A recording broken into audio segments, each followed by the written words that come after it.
lakukan, kita periksa, kemudian kita kirim spesimennya, kita tunggu dalam beberapa hari apakah positif atau negatif ya.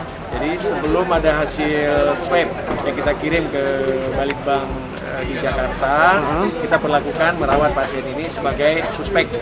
Setelah ada hasil baru kita nyatakan positif atau tidak.